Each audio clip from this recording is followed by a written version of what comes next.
Ready or not, here I come now. Let's play hide and seek. Prepare to be caught. Here I come now. Let's play hide and seek. Riding on the playground. No one dares to make a sound. Round and round and round and round. No one wants to be first found. Merry Christmas to everybody, and I hope you guys are having a wonderful holiday season and lots of love and laughs and just family and friends. It's all good, right? And I wish everyone the best. So here we go. I am going back and looking at my videos because there's so many things I had forgotten about. This one I made December 9th of 2023. And look, it's really got, I can't believe the difference in the views. I'm grateful for every one of them, don't get me wrong. It's just, look at only 13 comments on this one. And like I said, this is when I wasn't getting to comments and stuff. So I did this one the other day. Oh, I did this one 2 months ago. Whoa. How high did you do the bubble cartoon? How high? I don't know what she means by that. Well, let's see. How high did you do the bubble cartoon faces? Actually, I just click on them in your CapCut. You go to body effects, and then you scroll all the way to the farthest one to the right in its images, and you just click on that whatever head you want on there, and there's an adjust button, and you just make it bigger or smaller, whatever fits the picture. It comes out usually pretty good, but I like to make them a little bit bigger because the person in the video was moving their head around, and so it kind of covers their head up. So hopefully that answers that one. Oddly, 3 to 4 mile radius from 1122, even though a year before of the Idaho4 case. But also, little buddy was skinned alive too. And another incident in 2022, a dude dressed in black, wielding a knife at college students, placing the whole community on knife alert starting in September 2022. Something too sus. Absolutely. So, this right here. So, as for that, the guy wielding the knife, it was said that he actually came forward and turned himself in. And there's been several people who have tried to get FOIA requests on that. And it comes back that they can't because it's it's either the case is still open or I'm feeling that it's like part of the case, right? They're going to use it or whatever they're going to do. I don't know. But I don't know why I feel this. But in the end, I feel that they were just messing with Kopaka so bad that he was just getting paranoid. Things were happening. The girl that he was allegedly dating, come to find out, she has got several arrests for having credit card machines and things like that. So she could have been the one making the fake credit cards that were going around. Could be IDs, could be fraudulent checks. She's got, not only that, she's got several things on her record. But can you imagine if he hooked up with someone and then all of a sudden he's involved, he's in the middle, literally the middle of all of this. Because her associates, the last 3 of her associates are all of the Umpmores. 3 of them. Now, if that's not scary, I don't know what the hell is. My stomach, that's the way my stomach just started shaking when I said that. Yeah, it's really scary.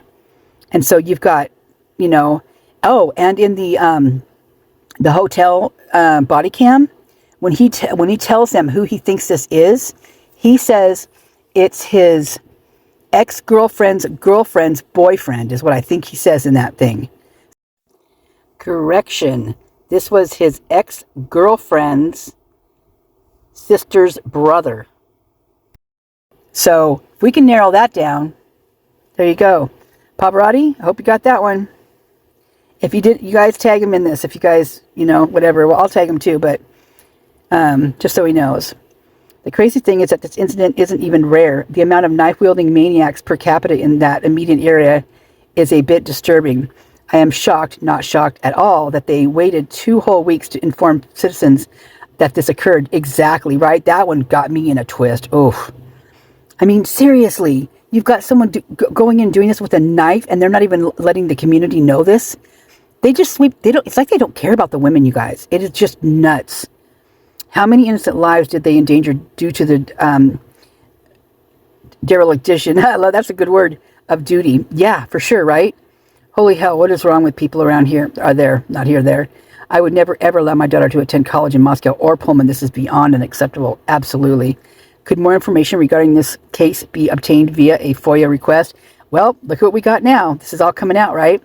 So that's why I'm going through my stuff, because this stuff is relevant.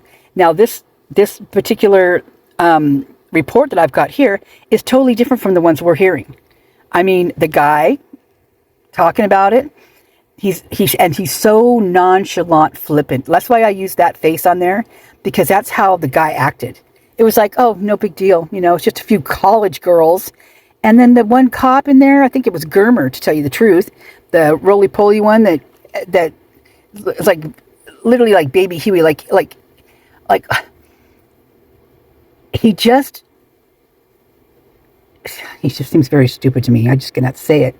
The questions, the things he said, the way that he said them, as in, what? So she kicked him. There was no witnesses. I mean, like, it was almost like he was trying to discredit her right then and there without even anything going on. No research on it. No, I mean, I was just like, what? Oh, that made me want to throw up. Yeah. Did you guys know that Dave Germer donated to the fund to Maddie $500, and to Kaylee he donated $1,000? True story. Oh, and if you aren't aware of who I'm talking about when I say Germer, that's the construction company who demolished the house. Very good friends with Scott Green and with the football coach, who is no longer the football coach at U of I. He's with New Mexico now. Bum, ba-dum, bum. Drum roll, please. Oh, boy. What did I say on here? I'm trying to locate more information. Crazy stuff. Yeah. Well, now you guys have even more information. That was a year ago that I said that. And it wasn't out then. They didn't put it out. That's why finally it's coming out. And here's the thing, you guys. You know why it's coming out. This was covered up right then, back then a year ago. Now it's coming out. And it's coming out for a reason. This is their reasoning behind this. This is them holding this back from the public until they were ready to put it out and make it look like Brian was involved. That's some sick stuff. That's the stuff nightmares are made of. Exactly. It's terrifying, isn't it? Absolutely terrifying. Oh my gosh, yeah. Oh my gosh, that's right. I've kind of wondered if maybe instead of it being a K-bar knife, maybe it was one of the butcher knives out of the kitchen. Like a serrated meat knife or a serrated bread knife. And the knife sheath was just planted to throw LE and everyone else off.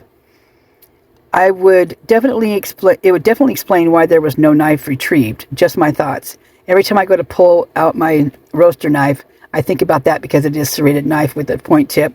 Oh God, poor you. I mean, seriously, I get that totally. So, and I agree. There's a couple different things that I feel are really relevant to this, and that is it's a different knife. And the reason why is because they pushed K-bar so hard right from the beginning. I mean, come on. How did they know it was a K-bar? Just because there's some sheath that's hard for me to talk about that sheath, because that sheath is it's so stupid. I mean, from the get-go, I'm like, really? We're supposed to believe this? First of all, they goofed it up how many times about how they said it, and then it ends up under Maddie, under the cover, and there's nothing else but just that little DNA on there. That's it. No red stains, no nothing. I mean, it's like and pristine except for that little bit of DNA. No. So I am totally with you on this, and I'm with you on pulling the knives out too. I have a little bit of an issue with that. Oh, and the other thing is that now this one's really weird. So James Curtis Leonard, when he killed that guy 10 years prior to this. His name was it Tyler Pace, P-A-C-E, Lee, L-E-E.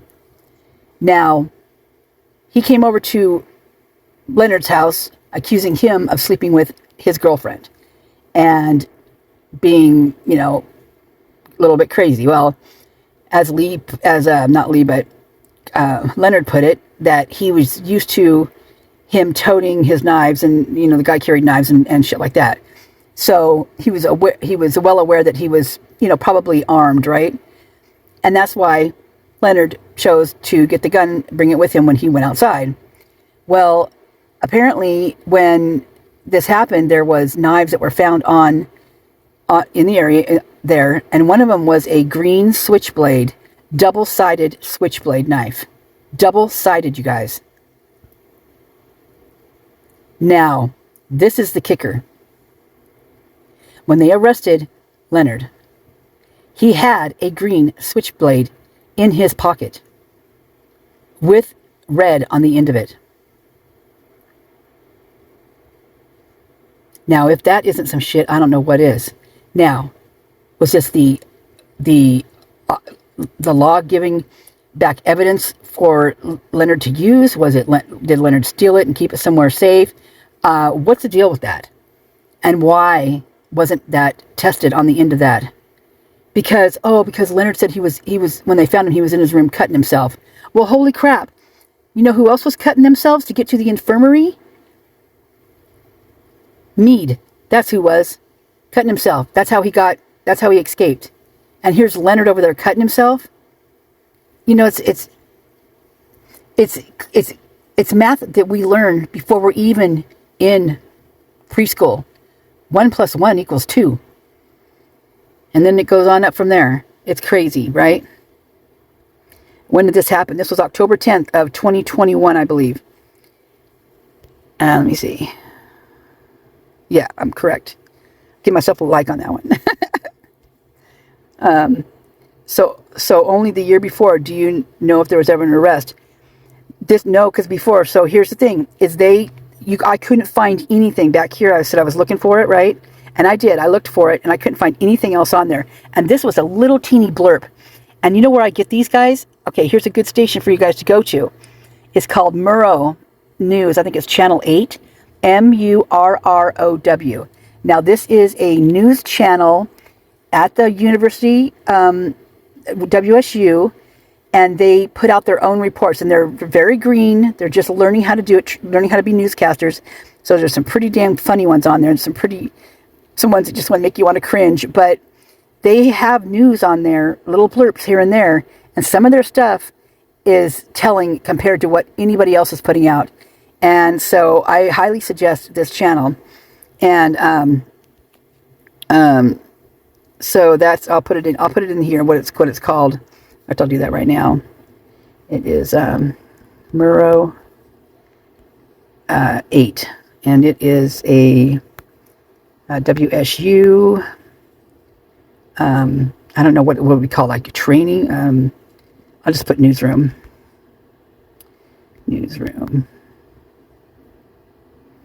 And they do have YouTube. That's where I get my stuff on there. Okay. All right. So, yeah. So now, Jessalyn, here it comes. It's coming out now, right? I don't know. It seems like these channels aren't so safe after all. Not at all. Here's the thing about this too, is you get in these little towns like this, and really, it is true how everybody knows everybody and everybody's up in everybody's business. Well, it goes a little bit deeper than that because it's a university town. And university towns are totally different than just your regular small podunk little town because the revenue, because the students that do come in that are from out, that aren't from there, and the families that might come with them and stay for that time being, or that come to visit or whatnot, they make so much money on them, and they have to keep those seats full in that university town because that is what keeps that town running. And now you've got two universities, large universities next to each other, literally 9 miles away from each other, and so if one of them goes, the other one goes. So they're sisters, man. You want to talk about sisters who take care of themselves? each other, this is these two schools. This is these two towns and the surrounding towns, because if it wasn't for these universities, those surrounding towns would be really pretty much nothing too, because there wouldn't be any, but because a lot of the population to visit or go through or go hiking or whatever they do, or maybe move to the outskirts a little bit, those are all usually brought in through, like, you know, the revenue and all the stuff that comes out from the universities. Like maybe a teacher or a professor comes from a different town or a different state, and they got to have a place to live, but they don't want to live in town, so they go over to Lewiston, or they go over wherever they may go. So those towns rely on these as well. So you've got a literally a schematic filled with these towns that take care of each other because they have to. Because in order for them to live there, they got to take care of each other. If they don't, then what's going to happen if your town falls? You're going to have to go, you know, you're going to too, because you won't have your job, you won't have whatever it is you're doing. And not only that, but now, as we're seeing, if you don't go along with it, well, there's repercussions for that, as we've seen, correct? It is, well, it's deadly, put it that way. We've all seen it, and it is covered up, and this is a perfect thing right here to show you just how covered up this was. Just how covered up it was. This was back in, when we see it again, what was it, the date on that? Yeah, December 9th of 2023 was when this was put out. And that right there, you guys, is what, so October 10th, it happened. And yeah. Oh, and yeah, 3:30. And so there was another one too. What was it? There was another incident of this, and I think I have it on here, but I got to look for it. With 1,000 videos in here, it's hard to find stuff in here, you guys. It takes me forever sometimes just to find a damn video. So I'm trying my best, so just bear with me. But I believe there was another one on here, and it said that the guy was standing over top of her with the knife pointed down at her. Like, as in, like, it felt to me like he was standing on the bed or something. Is how it felt to me. So there was a couple different versions of this. And now we get the new version, right? The new and improved version, if, you know, in their mind's eye.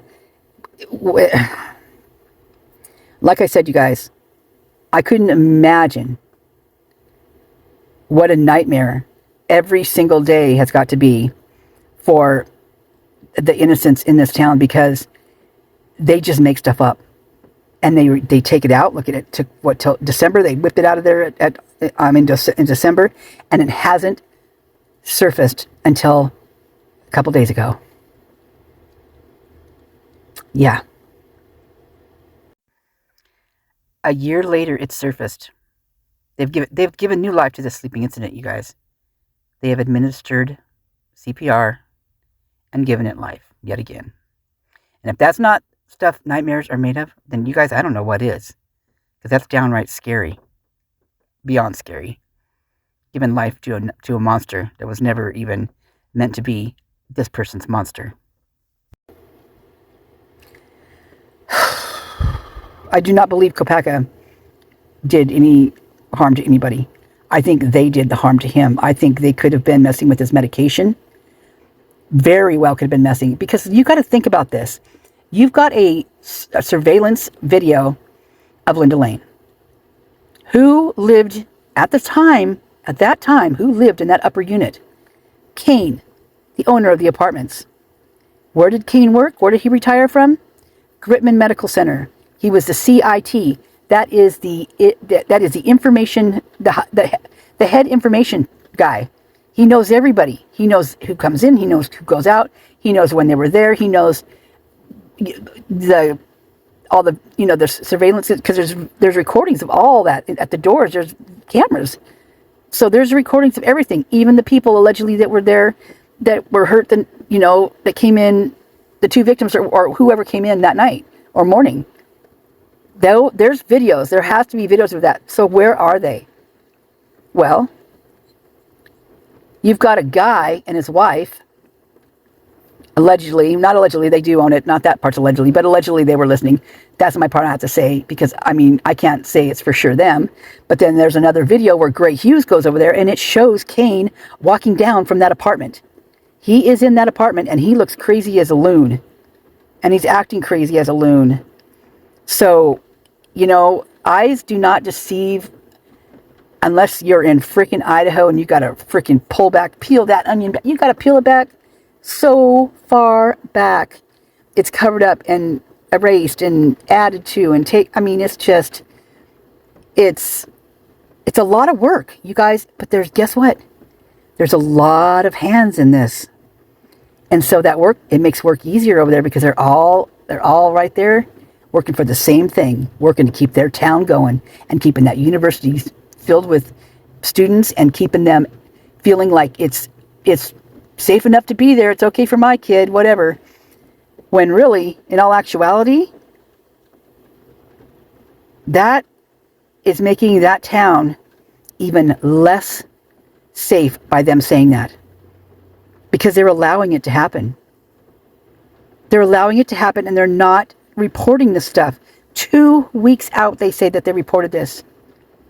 What could have happened in those 2 weeks if this had continued? Which I'm sure it probably did, because there's stories out there too of these sorority girls that talk about the school and Wazoo and University of Idaho, that talk about what they didn't talk about because of what the repercussions would have been if it would have gotten out that they're the ones that actually talked about it and brought it to the attention of anybody, a teacher, a professor, a cop, anybody. Because they all freaking work for the same thing. Now, that is dark as dark gets.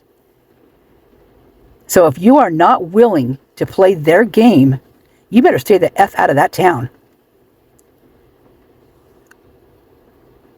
Because sometimes they don't even find the people that go missing. Sometimes they'll just find a head. Sometimes bones later. Sometimes they don't find them at all. Where do those people go? What happens to them?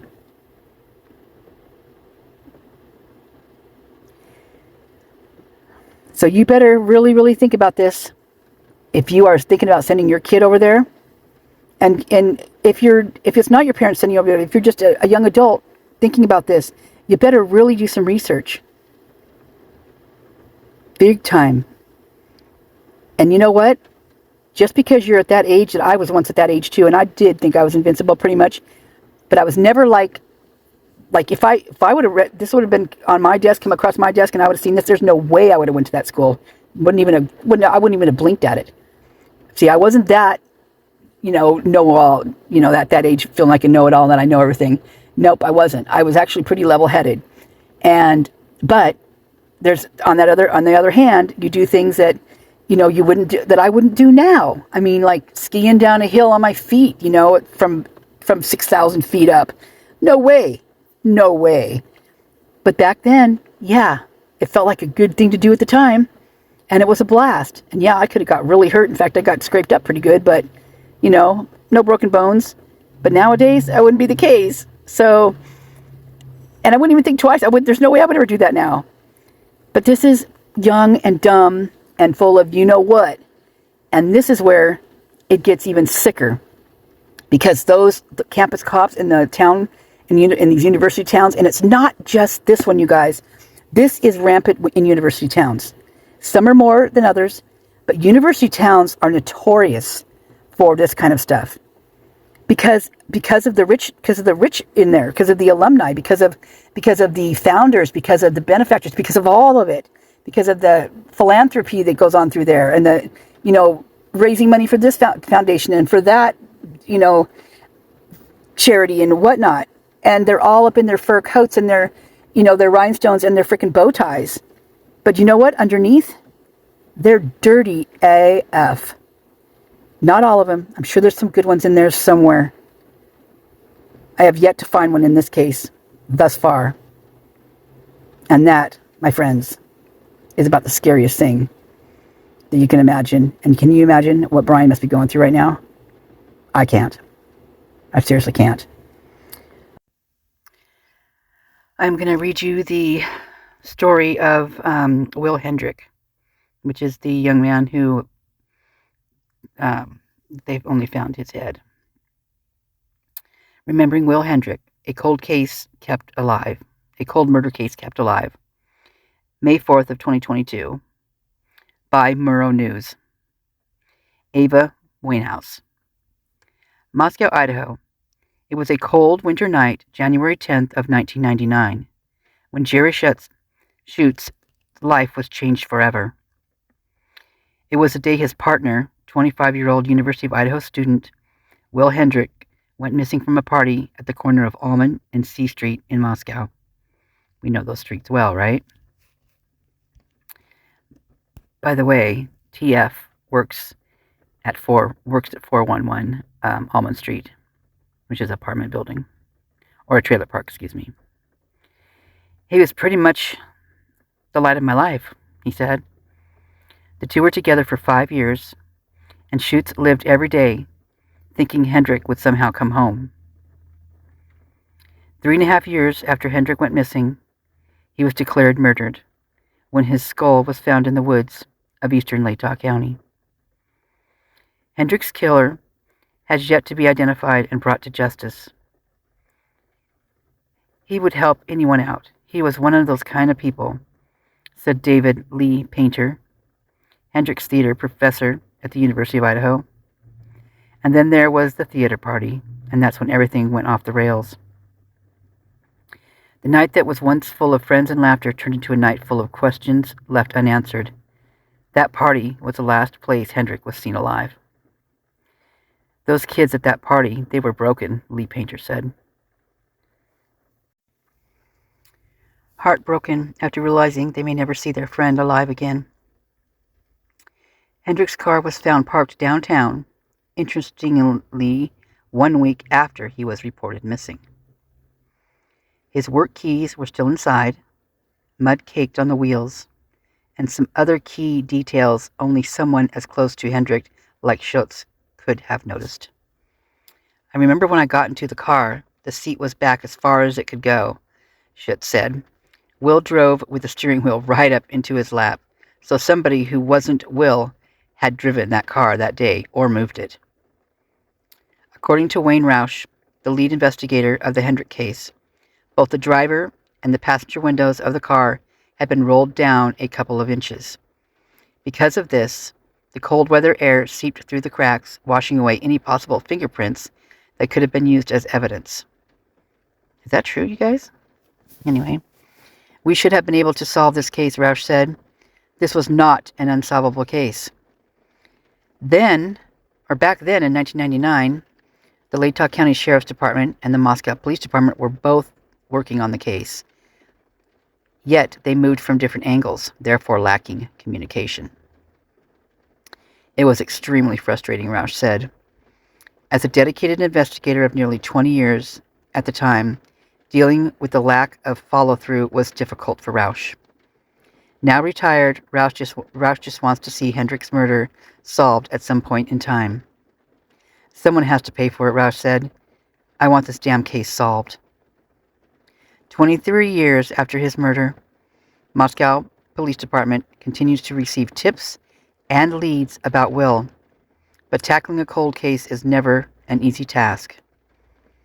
We always believe that there's always that one piece of evidence that'll tie everything together, or somebody knows something. We believe somebody knows something out there, Moscow PD Chief James Fry said.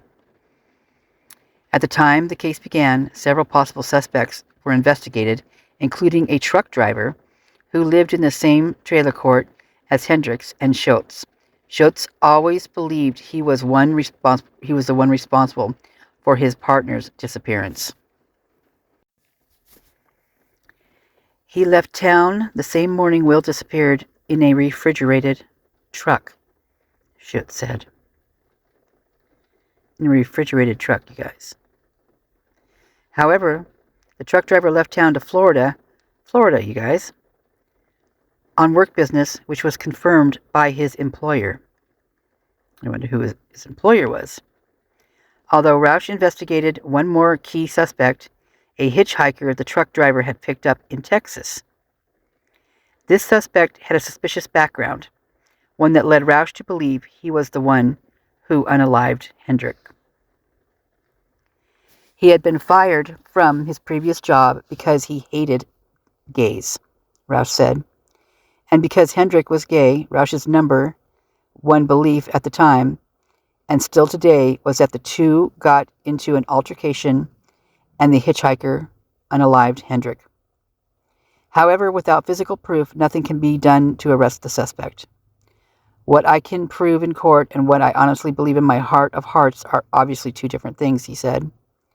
Today, Schultz lives and chooses to remember Hendrick the best way he knows how, through his love for theater. Every time I get on stage, I think of Will and thank him for giving me the audacity to get up and pretend like I know what I'm doing.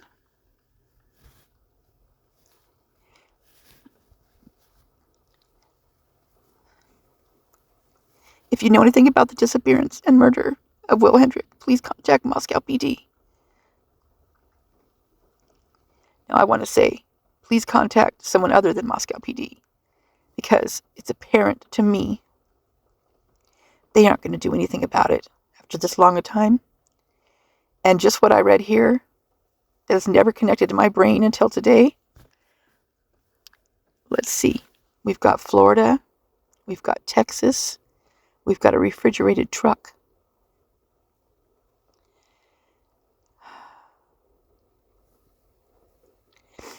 What more do you need? Oh, not to mention we've got Almond&3rd. Right? Now there's some more about this incident that's very interesting, because this party, you guys, was a party for Katie Payne. It was a party for Katie Payne. I'm going to read you another bit of information here on this case. Will was born December 24th of 1973, and he was also Native American, as well as being a gay man.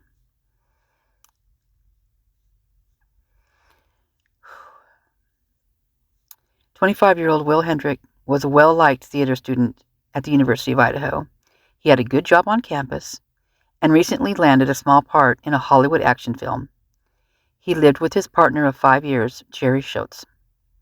On Saturday, January 9th of 1999, the two were remodeling their kitchen when Will mentioned going to their friend Katie Payne's party at her apartment complex at the intersection of C and Almond Streets. However, Jerry was tired and did not want to go. At around midnight, Will said goodbye to Jerry and left for the party. By the time Will arrived, there were two parties going on. One party on the 3rd floor, consisting of former athletes from the town high school. The other party on the 2nd floor consisted of Katie's friends from the college theater department. Throughout the night, Will was worried about their friend Karen. She was having problems with her boyfriend, one of the attendants of the 3rd floor party. He tried to protect Karen from her boyfriend, but Katie did not want him to get involved. By 2:30 a.m., Karen had left the party, leaving Katie to watch over Will, who was drunk. She went inside briefly to call Karen and make sure she got home. When she came back inside, Will was gone. She noticed that his car was still parked out front, so she assumed he had gone upstairs. The next morning, however, his car was gone. Witnesses at the party reported hearing a car, possibly Will's, drive away at a high rate of speed at around 11 a.m. Jerry called Katie and asked if Will was there. When he learned that he was not there, Jerry began calling other theater students. However, no one knew where he was. Will's parents were contacted and were also concerned for him. When he did not turn up by Monday morning, 36 hours later, his friends searched the city for him. Later that day, they found his car in a parking lot near the intersection of 4th and Jackson Street. Jerry was surprised to find that it was unlocked and that Will had left his portfolio in the back seat. He did not believe that Will would have left it behind. His work keys were also found on the dashboard. Again, Jerry did not believe that he would have left them behind. Police found no blood or hair samples in the car. However, they did find several sets of fingerprints. There was no apparent evidence of foul play. Will's friend Katie Sprague, though, thought he had left town for a new life. She noted that Will was sometimes overwhelmed by school and had talked about leaving and touring the country. She believed that he intentionally drove the car downtown and abandoned it. However, Jerry did not believe that he left voluntarily because they had many plans they were looking forward to. The day after his disappearance, Will was supposed to audition for a play, pick up a $6,000 financial aid check, and start his final semester. Katie suspected that he may have been unalived by someone at the other party. His family suspected that he may have been unalived for being gay. Jerry believed that Will's car held the key to the disappearance. When the car was released to him by the police, he noticed that there was mud caked onto the inside wheel wells. He believed that this occurred when the assailant dumped Will's body. He also noticed that the seat had been moved back to its faraway position.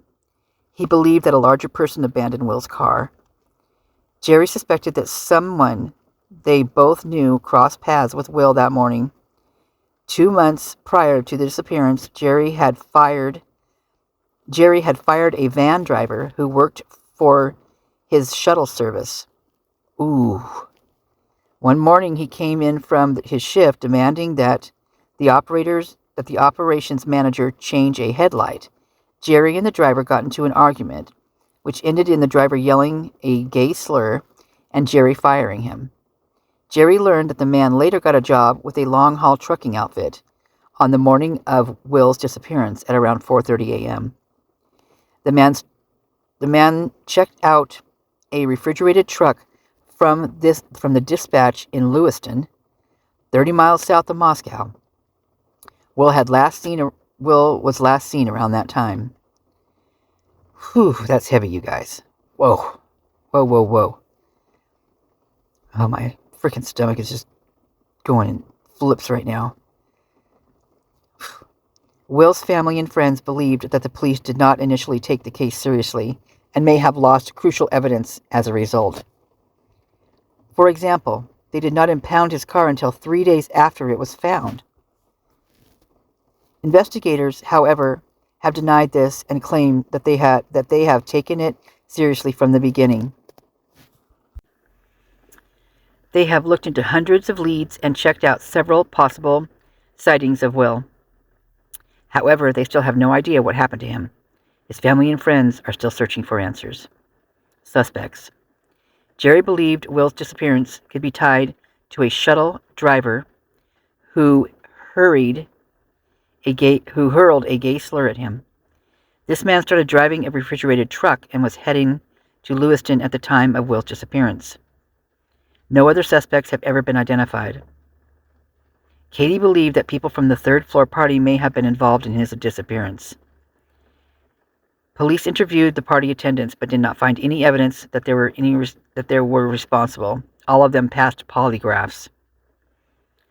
Police also questioned a man who reported Will entering his apartment below Katie's drunk and belligerent. The man was able to calm him down and get him out of his apartment. He was ruled out as a suspect and is believed to be the last person to see Will alive. Investigators looked into the possibility that double murderer Benjamin Matthew Williams was involved in Will's case. Williams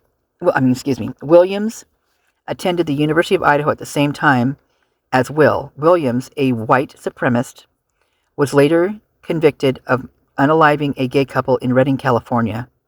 However, there was no evidence that the two knew each other or that Williams was in Idaho at the time. He later committed suicide in prison. It is not known if he was still considered a suspect. Do you believe he did that to himself, you guys? I don't. I think he was going to talk. Or I think they were afraid of him talking. Wow, this is deep. Extra notes. This case originally ran on the August 7th, 2001 episode. Results. Unresolved. On September 7th of 2002, two hunters found Will's skull and jawbone in a rural area of Latah County outside of Moscow. Despite an extensive search, no other remains were found. The cause of death could not be determined, but the manner of death was ruled homicide. The police and the FBI believe his attacker was someone he knew, and that the persons were familiar with the area where his body was found. Despite this, no one has ever been arrested for his murder. However, there are several possible suspects in this case. Will's mother, Leslie, claimed that her nephew's foster brother had told her about 3 men who had bragged about killing Will. She recognized them as individuals she had dealt with while working as a police officer. She fears that the men may have unalived Will because he was her son. However, there you go, right there's another one, you guys. Warning, warning. However, the police have not confirmed or denied this theory. Wow. Another prime suspect is the truck driver that Will fired shortly before Will's disappearance. According to police, the truck driver lived in the same trailer park as Will and Jerry. Will actually knew the man and sometimes stayed at his house. The day after Will vanished, the man suddenly packed up his belongings and left for Florida. He also refused to cooperate with police. However, he was never charged in the case. Strangely, Sheriff Wayne Roush noted that when he was a detective, he tried working on the case, but then Sheriff Jeff Crouch refused and took him off of it. Crouch even went so far as to password protect the case file, which meant that Roush could not even access his own reports. When Roush became sheriff in 2004, he was stunned by the lack of follow-up on the case. There is some speculation that Crouch may have known who was involved in Will's case and was trying to cover it up. However, this theory has not been confirmed. Sadly, Will's father, Keith, passed away in 2013. Whoa, you guys. This is mind-blowing right here. What the F did I just read?